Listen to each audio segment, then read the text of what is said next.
नमस्कार। मैं हूं राजेंद्र तिवारी और आज शनिवार है। शनिवार को हम करते हैं उत्तर प्रदेश की राजनीति की बात। तो यूपी पॉलिटिक्स की दूसरी कड़ी में आप सबका स्वागत है। इस कड़ी में हम बात करेंगे मायावती की पॉलिटिक्स। बात आगे बढ़ाएं उससे पहले आप लोगों से मैं रिक्वेस्ट जरूर करना चाहूंगा कि आपको यदि हमारे वीडियो अच्छे लगते हैं, हमारी चर्चाएं अच्छी लगती हैं, तो उनको सोशल मीडिया प्लेटफॉर्म पर शेयर जरूर करें और हमारे चैनल जनादेश को सब्सक्राइब करें। साथ में जो घंटी लगी है उसको भी दबा दें। उससे आपको हमारे हर लाइव और हर नए वीडियो की जानकारी तुरंत मिल जाया करेगी। तो आते हैं मुद्दे पर, मायावती पर।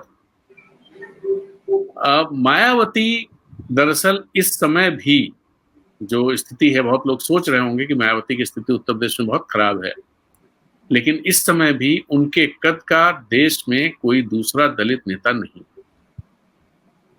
मायावती उत्तर प्रदेश की 4 बार मुख्यमंत्री रही हैं और 2007 में जब उन्होंने बहुमत प्राप्त किया था तो 1985 के बाद उत्तर प्रदेश में बहुमत प्राप्त करने वाली पहली नेता थी। और उस समय जिस तरह की राजनीति या जिस तरह के राजनीतिक समीकरण उन्होंने बनाए थे, जिसमें ब्राह्मणों को साथ लिया था और उसके बाद पूरा बहुमत उनको मिला, 5 साल तक सरकार चलाई। और आज भी उत्तर प्रदेश में याद किया जाता है कि मायावती के समय में बदमाशों पर जबरदस्त अंकुश था और जो सरकारी अफसर हैं वो अपनी सीमा में रहते थे। ये खास उनके उसकी बात कही जाती है। दूसरी जो उनकी उपलब्धि कही जाती है कि लखनऊ का सौंदर्यीकरण जिस तरह से उन्होंने किया, लाल पत्थर जो इस्तेमाल किया उन्होंने, जिसको लेकर के तमाम विवाद भी हुए और मामला सुप्रीम कोर्ट तक गया, लेकिन कि अगर नवाबों के बाद लखनऊ में किसी ने ढंग से कंस्ट्रक्शन का काम किया है तो मायावती ने किया है। तो इसी पर मायावती पर ही हम लोग बात करेंगे। पिछले चुनाव में मायावती का प्रदर्शन बहुत ही खराब रहा। लोकसभा चुनाव में वो अखिलेश यादव के साथ थी और उसमें भी उनका प्रदर्शन खराब रहा और गठबंधन चुनाव के बाद नहीं चल पाया। पिछले दिनों वो चर्चा में आई जब जयपुर में जो राजनीतिक नाटक चल रहा था, उस नाटक में उन्होंने अपने 6 बसपा विधायक जो कई महीनों पहले कांग्रेस में जा चुके थे, वो चले गए थे, कांग्रेस ज्वाइन कर लिया था, उसको लेकर के उन्होंने फिर से सवाल उठाया, तो उस समय वो चर्चा में आई। दूसरा, जब राम मंदिर का भूमि पूजन हो रहा था, उसके बाद अखिलेश यादव ने परशुराम, भगवान परशुराम की प्रतिमा की बात कही, मतलब ब्राह्मणों को साधने के लिए।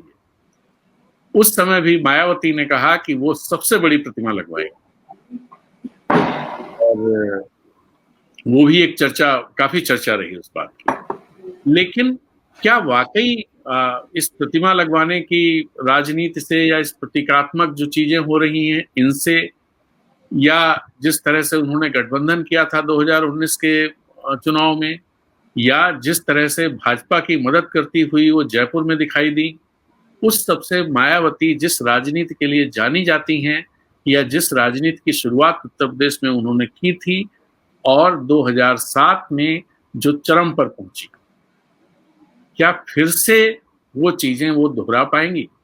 इन्हीं सब पर हम लोग बात करेंगे और हमारे साथ बात करने के लिए हैं उत्तर प्रदेश के वरिष्ठ पत्रकार रामदत्त त्रिपाठी जी। रामदत्त त्रिपाठी जी उत्तर प्रदेश की राजनीति को बहुत ही करीब से और बारीकी से देखते हैं, उनसे कुछ दबा छुपा नहीं रह जाता है। तो आपको मिलाते हैं रामदत्त जी से। रामदत्त जी हमारे साथ हैं और हमारे मेहमान हैं आज इसमें, और वो हमारे स्थायी मेहमान हैं इसमें, इस कड़ी में। तो रामदत्त जी, आप बताइए कि मायावती ने पिछले दिनों जो चीजें कही, खासतौर पे जयपुर का जो कांग्रेस का जो कहानी हुई थी और उसमें जिस तरह उन्होंने अपने 6 बसपा विधायकों को लेकर फिर से क्लेम करना शुरू किया कि ये बसपा के ही विधायक हैं, और उसके बाद परशुराम की प्रतिमा की बात उन्होंने कही, इस सबको आप किस तरह से देखते हैं?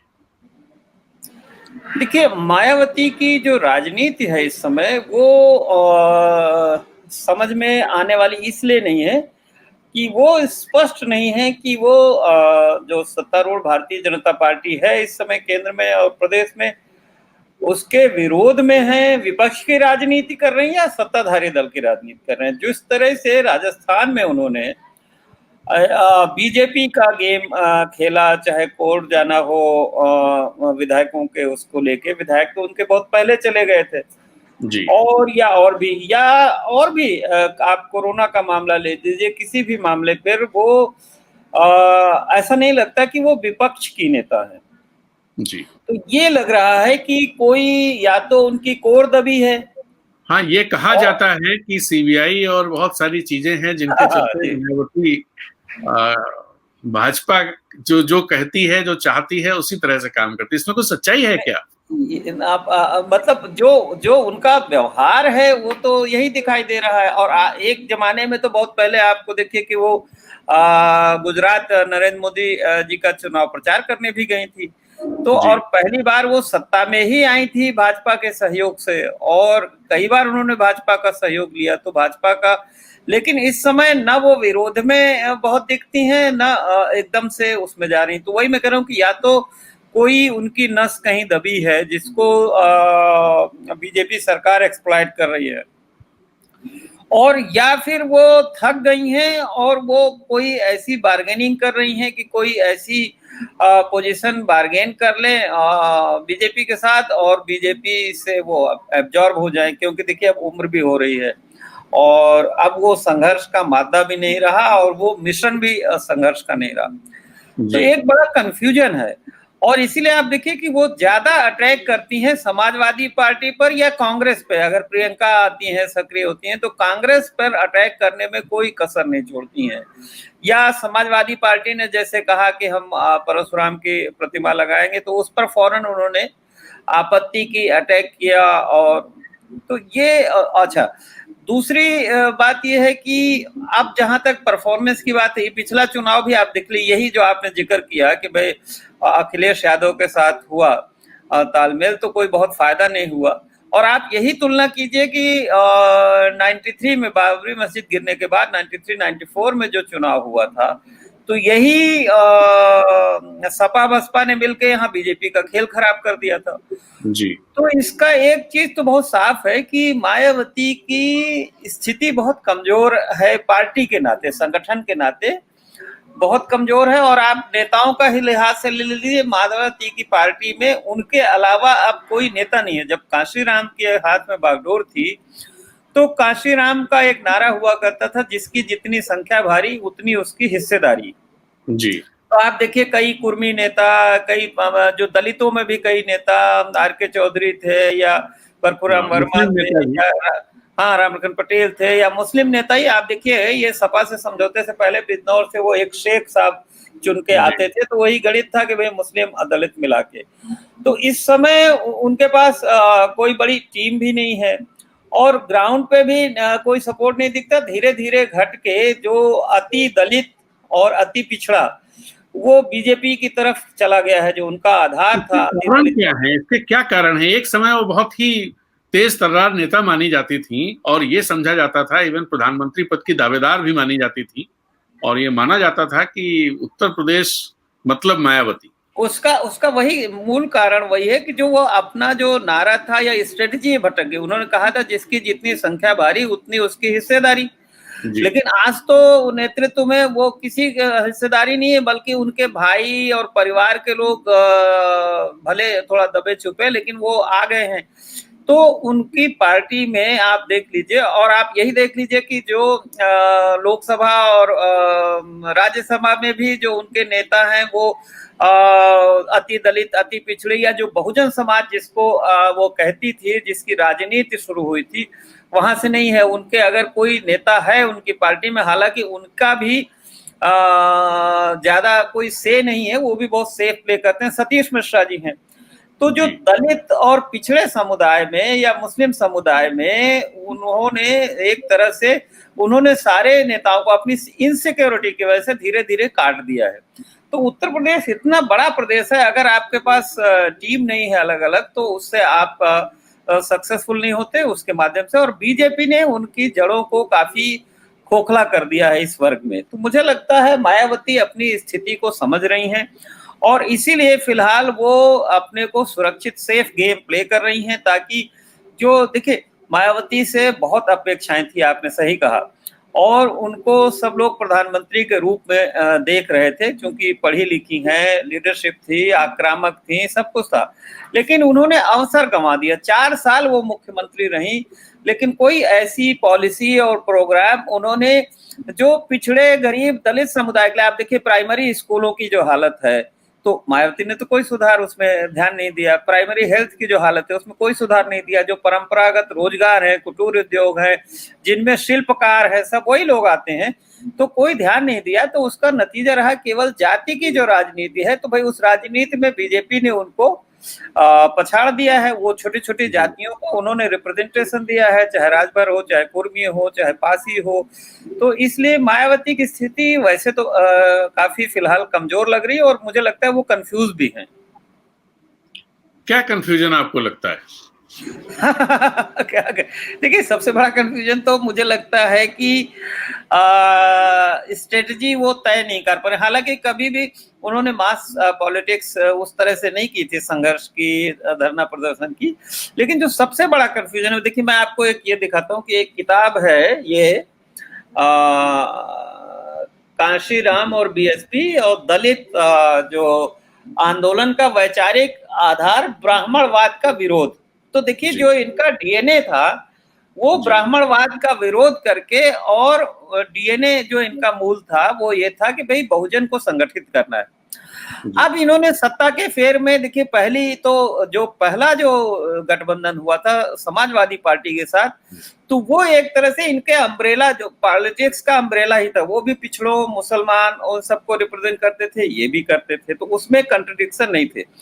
लेकिन फिर इन्होंने जो बीजेपी के सपोर्ट से सरकार बनाई, और उसमें नरसिम्हा राव का भी उसमें योगदान था, प्राइम मिनिस्टर थे। उन्होंने उस समय कहा भी था कि ये देखिए डेमोक्रेसी का चमत्कार है, मायावती का जो लोकतंत्र का चमत्कार है मुख्यमंत्री बनना।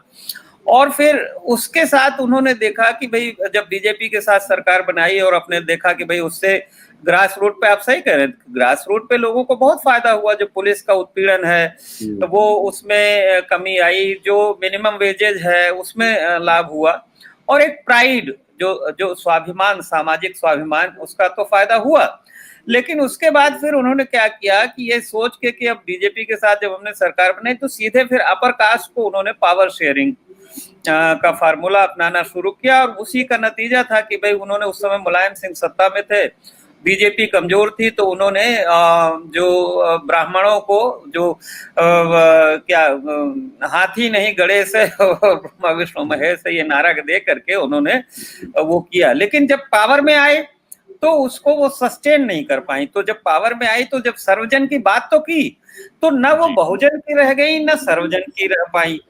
ये एक जो जबरदस्त कॉन्ट्रडिक्शन है। तो वो मतलब मेरे ख्याल से इसकी दूसरा एक चीज बहुत महत्वपूर्ण है कि काशीराम जी ने ये जो पार्टी खड़ी की थी वो दलित जो और पिछड़े मुस्लिम ऑफिसर्स के जो पहले उनका संगठन था, तो काशीराम जी के संघर्ष भी किया उन्होंने, और उनको बड़ा जबरदस्त सपोर्ट था दलित इंटेलिजेंसिया का। इस समय अगर आप देखें तो दलित इंटेलिजेंसिया मायावती जी से बहुत डिसअपॉइंटेड है। आप उनके साथ जो पहले आईएएस अफसरों का, पीसीएस अफसरों का, या जो एजुकेटेड दलित है उनका आप सपोर्ट नहीं रहा। अब मायावती मुख्यतः कुछ एक बिरादरी को बेसिकली वो नेता बन के रह गई हैं। तो ये उनकी, मुझे लगता है कि वो धीरे वो सिकुड़ती चली जा रही है। और दूसरे देखिए करप्शन के चार्ज तो है ही, जो पहले भाई, हालांकि अभी भी कुछ लोग उनको देवी समझते हैं और देवी की तरफ मानते हैं, आदर करते हैं। लेकिन अगर उनको मौका दिया था जिस तरह से बीजेपी ने, या उनको पावर में 3-4 बार आने का, तो अगर वो दिया था पूरी तरह से, उनको बहुमत दिया था, जनता ने पूरा बहुमत दिया। और आपने जो कहा कि भाई वो ऑफिसर वो थे, उनको अंकुश में रहते थे, बल्कि ऑफिसर अंकुश में नहीं रहते थे, उल्टा था एक्चुअली।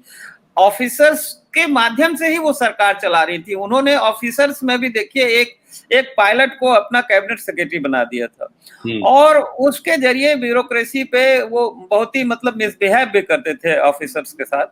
और ये एक स्थिति कर दी थी कि वो सेंट्रलाइजेशन ऑफ पावर था, जैसे आज मोदी जी ने कर दिया है कि सेंट्रलाइजेशन ऑफ पावर, तो वो थ्रू ब्यूरोक्रेसी।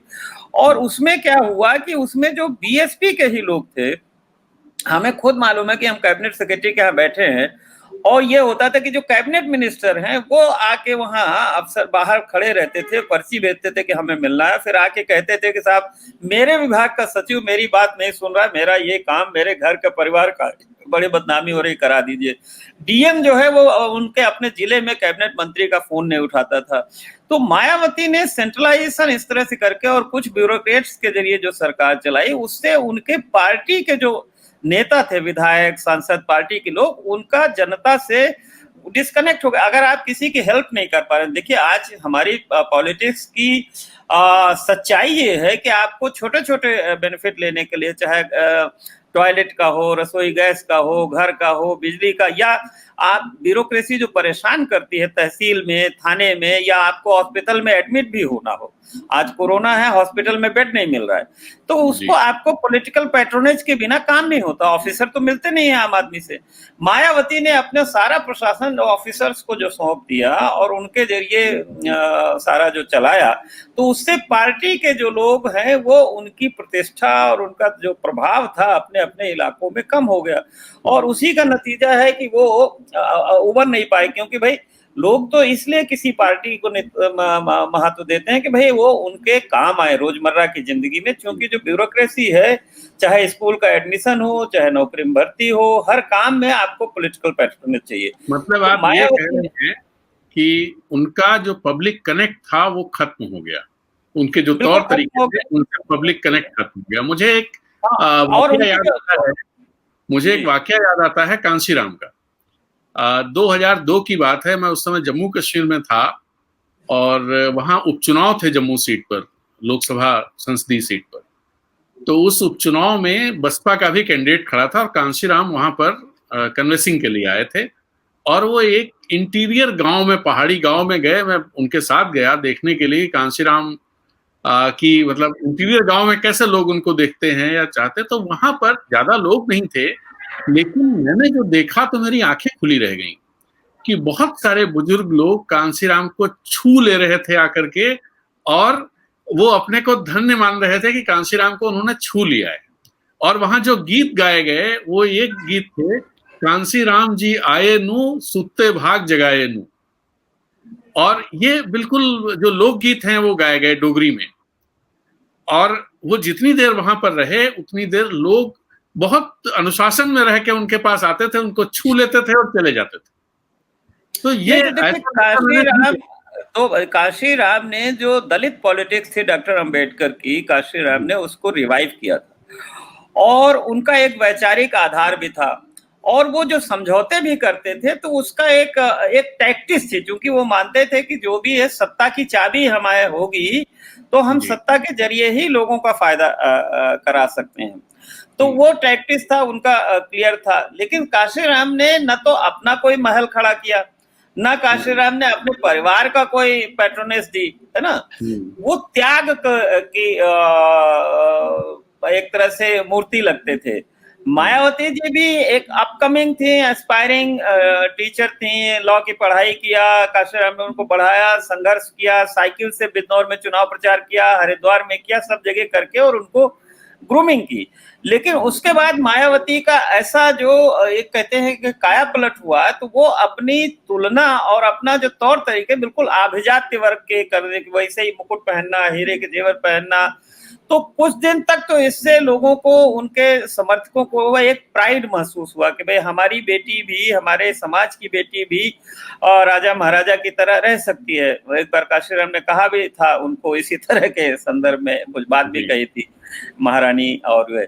लेकिन सवाल यह है कि भाई आप देखिए ना कि लोग जो है वो बहुत निर्मम होते हैं, जनता अल्टीमेटली है, चाहे जो हो, तो अगर आप लॉन्ग टर्म में उनको बेनिफिट नहीं करा सकते और आप उनके भावना उनसे रिप्रेजेंट, तो धीरे धीरे लोगों का मोह भंग हो जाता है, वो चाहे जितना बड़ा नेता हो। वही कांग्रेस थी जो गांव गांव गली गली हर एक के लिए जाती थी, वही धीरे धीरे देखिए कि कांग्रेस जो है वो कहाँ आज कोई नाम लेवा नहीं है, क्योंकि सिकुड़ करके एक परिवार में चली गई। तो मायावती ने भी जो कांशीराम की पूरी विरासत थी राजनीतिक, उसको वो संभाल नहीं पाई। और जो कांशीराम में एक टैक्टिकल उससे था, और उसमें कांशीराम पे कोई करप्शन का आरोप नहीं लगा सकता, कांशीराम पे कोई ये आरोप नहीं लगा सकता कि उन्होंने पैसा कमाया।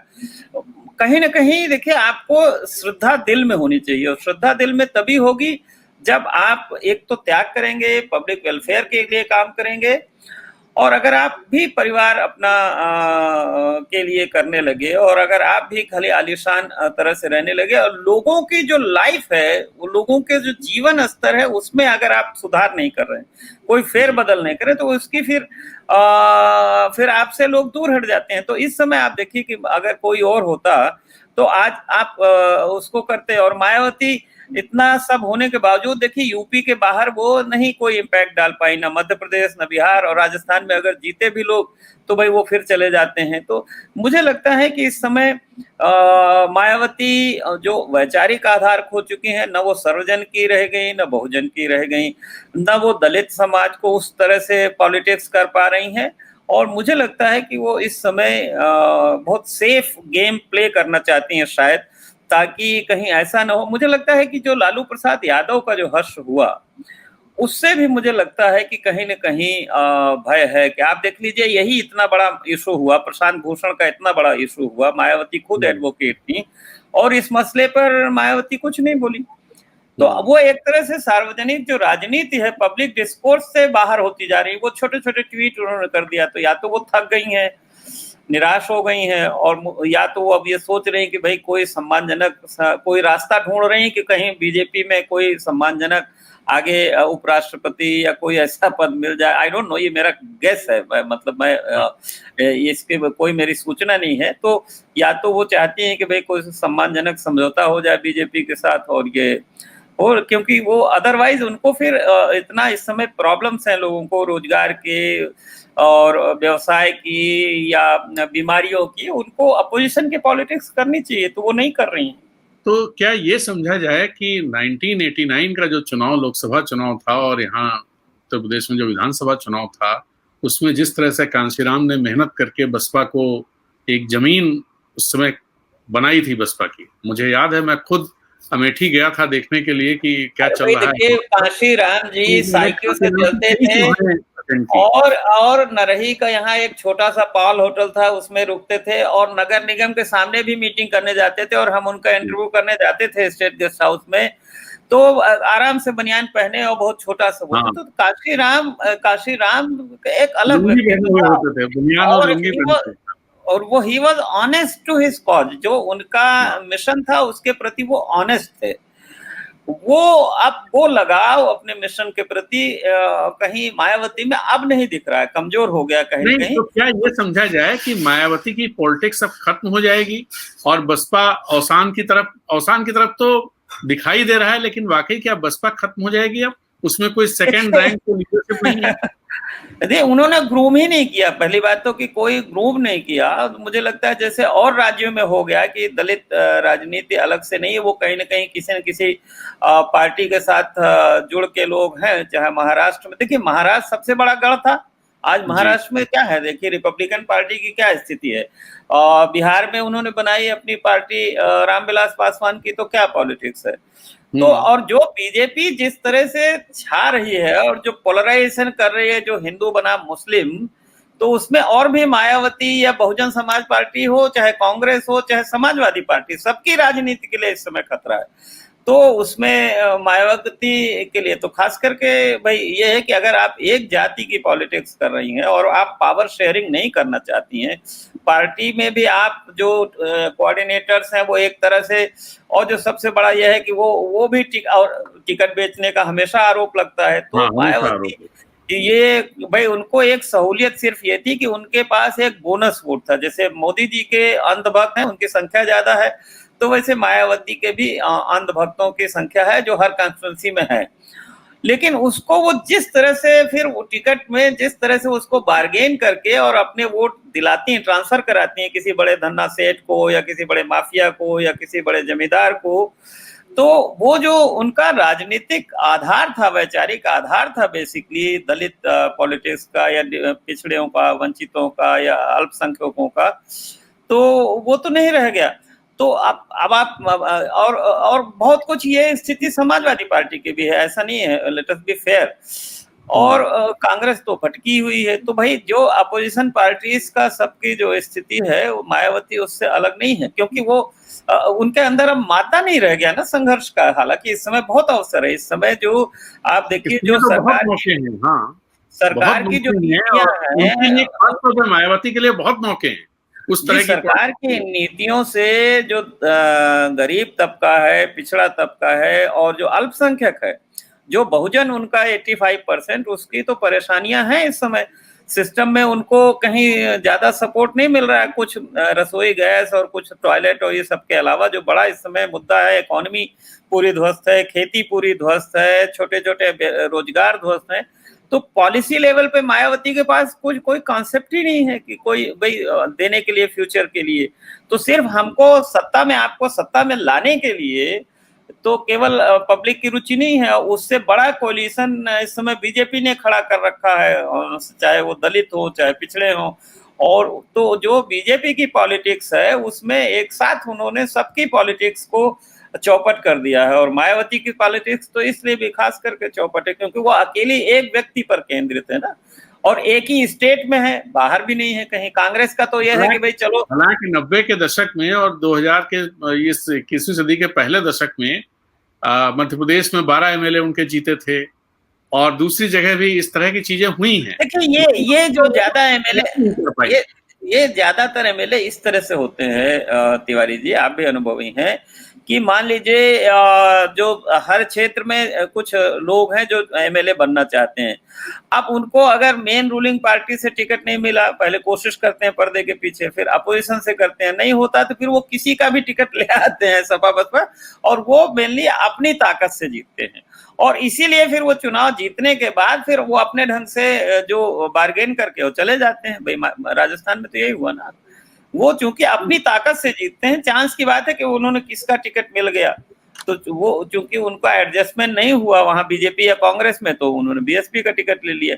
कोई ऐसा नहीं है कि अब काडर धीरे धीरे करके बीएसपी का, और खास करके जो गवर्नमेंट सर्वेंट्स में इनका काडर था, जो ऑफिसर्स के बीच में इनका काडर था, जो इनको सलाह देते थे नीतियों के मामले में, टैक्टिक्स के मामले में, और इनको पैसा खूब देते थे। तो अब इनके पैसे के स्रोत और निकल आए। आपने बात की जो कि लखनऊ में बहुत निर्माण हुआ, अच्छी बात है, निर्माण हुआ, उससे दलित प्राइड हुआ।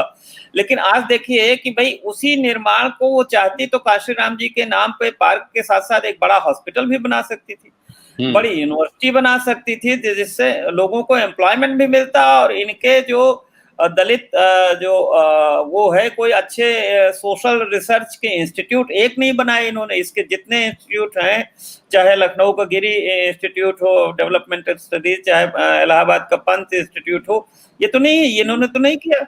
तो इन्होंने कोई ऐसा दूरगामी काम नहीं किया सत्ता मिलने के बावजूद जिससे समाज को लाभ होता ना। और या जो मौलिक सुधार की जरूरत थी प्रशासन में, पुलिस में, स्कूल में, थाने में, क्योंकि आम आदमी के लिए तो प्रशासन क्या है कि भाई स्कूल ठीक चले, अस्पताल ठीक चले, थाना ठीक चले, तहसील ठीक चले, ब्लॉक ठीक चले। तो वो कहाँ हुआ। और बेसिकली पॉलिसी लेवल पे तो कोई बहुत इन्होंने काम किया नहीं। हाँ, सिर्फ सुपरफ्लुअस कुछ है कि भाई आप खाली ये है कि हाँ भाई आप मुकदमे कर दे या खाली पुलिस के जरिए ऐड के, उससे कितना हाल होगा। तो मुझे लगता है आपने ये कहा है कि वो सम्मानजनक एक अपने लिए स्थिति बनाना चाहती हैं भाजपा के साथ। मेरा अनुमान है, मेरा एक अनुमान है। लेकिन मैं एक और अनुमान आपसे जानना चाहता हूं, क्या अभी कुछ ऐसे रास्ते हैं जिनको या जिन पर चलकर मायावती और उनकी पार्टी फिर से उत्तर प्रदेश के केंद्र में आ सकती है? हाँ, बिल्कुल। देखिए, जो बात वो कह रही हैं, देखिए इस समय इसमें कोई दो राय नहीं कि अगर आप एक हिंदुत्व का एक प्राइड है, उसको छोड़ दें, तो जो प्रशासन के मामले में लोग खुश नहीं हैं। उत्तर प्रदेश में सरकार का जो कामकाज का तरीका है, चाहे लॉ एंड ऑर्डर हो, लेकिन एक वो अयोध्या वो सबको बैलेंस कर देता है, चाहे जिन चीज़ों, चाहे रोजगार का मुद्दा हो, चाहे किसानों का मुद्दा हो। तो अगर मायावती अभी भी संघर्ष करें और अपने जो उनका वो था, अति दलित, अति पिछड़े और अल्पसंख्यक, वो अगर उनको ऑर्गेनाइज करें, क्योंकि आजकल मुसलमान तो बिल्कुल भटक रहा है, कोई उसकी बात कहने वाला नहीं है। एक थोड़ा कांग्रेस बोल देती है, तो मुसलमान को नेतृत्व की तलाश है, अल्पसंख्यकों को। इसी तरह जो अति दलित, अति पिछड़ों को भी सत्ता में आ तो गई बीजेपी ने, उनके वोट तो लिए, लेकिन आप देखिए राजभर जो थे यहाँ, वो कैबिनेट मंत्री थे और जब कुछ बात करते थे उनको देखिए हटा दिया गया। तो वो अगर चाहें तो क्योंकि उधर ये समाजवादी पार्टी की तरफ से भी, अखिलेश यादव की तरफ से भी कोई बड़े जनसंपर्क और जनसंघर्ष की कोई वो दिखाई नहीं दे रही हलचल। तो मायावती के पास मौका बहुत है, और प्रियंका गांधी से ज्यादा मौका है, क्योंकि प्रियंका गांधी तो नौसिखिया हैं उत्तर प्रदेश के लिए, उनका कोई जनाधार भी नहीं है, सोशल बेस भी नहीं है। कम से कम मायावती के पास हर कॉन्स्टिट्यूंसी में बोनस वोट है, बेस है एक। तो देखिए मायावती इस समय वही स्थिति में आ गए हैं 84 के पहले वाली, कि भाई आपके पास 7 वोट है, जीतने के लिए 10 वोट चाहिए, लेकिन आपके पास कहीं 6 कहीं 7 वोट है, तो बाकी जो 3 वोट है वो बड़ा इंपॉर्टेंट है। तो मायावती को अपना सोशल बेस बढ़ाने के लिए और एक कुछ न कुछ एक प्लान देना पड़ेगा, कुछ न कुछ, जैसे एक सपना दिखाना पड़ेगा। भाई नरेंद्र मोदी आए तो खाली ऐसे नहीं आए, केवल हिंदुत्व तो एक जगह था, लेकिन उन्होंने एक विकास का, रोजगार का और एक वाइब्रेंट गुजरात का, भले वो उसकी सच्चाई कुछ और हो, लेकिन एक सपना दिया। तो मायावती को भी एक सपना, फिर से कोई एक अपना राजनीतिक सपना, राजनीतिक स्लोगन, राजनीतिक कार्यक्रम लेके आना पड़ा, क्योंकि अब ना तो वो बहुजन की राजनीति पे रह गई हैं, न सर्वजन की राजनीति पे रह गई हैं, और वो खाली एक दो चार ब्राह्मणों को या 2-4 ठाकुरों या किसी जात के लोगों को आप पद दे देने से, ब्राह्मण भी बहुत सारे, ब्रजेश पाठक वगैरह ये सब तो छिटक ही गए। हाँ, वो चले जाएंगे, क्योंकि अब देने के लिए कुछ है भी नहीं ना। अगर आपके पास पार्टी में भी अगर आप नहीं एडजस्ट कर सकती हैं नेतृत्व में, तो खाली सेरेमोनियल पोस्ट पे जो लोग हैं भी, तो वो बहुत सेरेमोनियल जगह पे हैं। तो इसलिए मायावती को मुझे लगता है कि अपने संगठन और नीतियां दोनों पर, और संघर्ष का देखिए वो दिखाना पड़ेगा। अगर आप संघर्ष नहीं कर सकते हैं, राजनीति करनी पड़ेगी। अगर उनको सड़क पे अगर आप नहीं उतर सकते, तो आप साफ बात तो कर सकते हैं। जो देश के महत्वपूर्ण मुद्दे हैं, अब उनको राजस्थान में क्या जरूरत पड़नी थी बीजेपी का खेल खेलने की, आप बताइए ना। कोई जरूरत नहीं थी। ये तो मुझे लगता है एक्स्ट्रा लॉयल्टी दिखाने के लिए उन्होंने ढूंढ के कि हमारे 6 विधायक थे और उनको हम करेंगे। मुझे लगता है शायद बीजेपी ने कहा भी नहीं होगा इनसे, ये अपने आप को जारी कर दिया था, कूद पड़ी।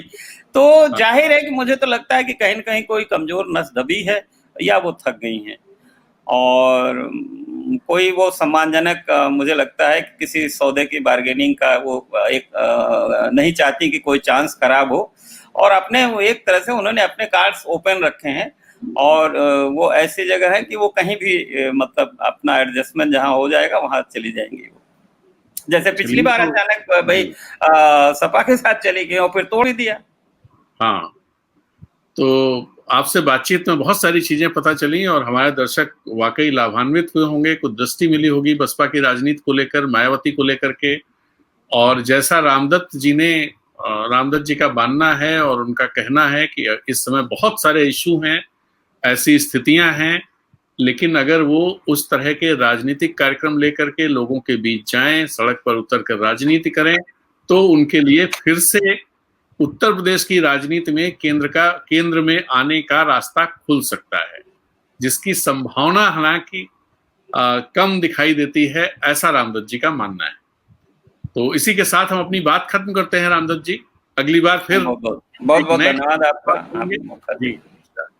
और अपने दर्शकों से मैं एक बार फिर से अनुरोध कर लूं कि अगर आपको यह वीडियो अच्छा लगे तो इसे अपने सोशल मीडिया प्लेटफॉर्म पर शेयर करें, और हमारे चैनल जनादेश को सब्सक्राइब करना ना भूलें।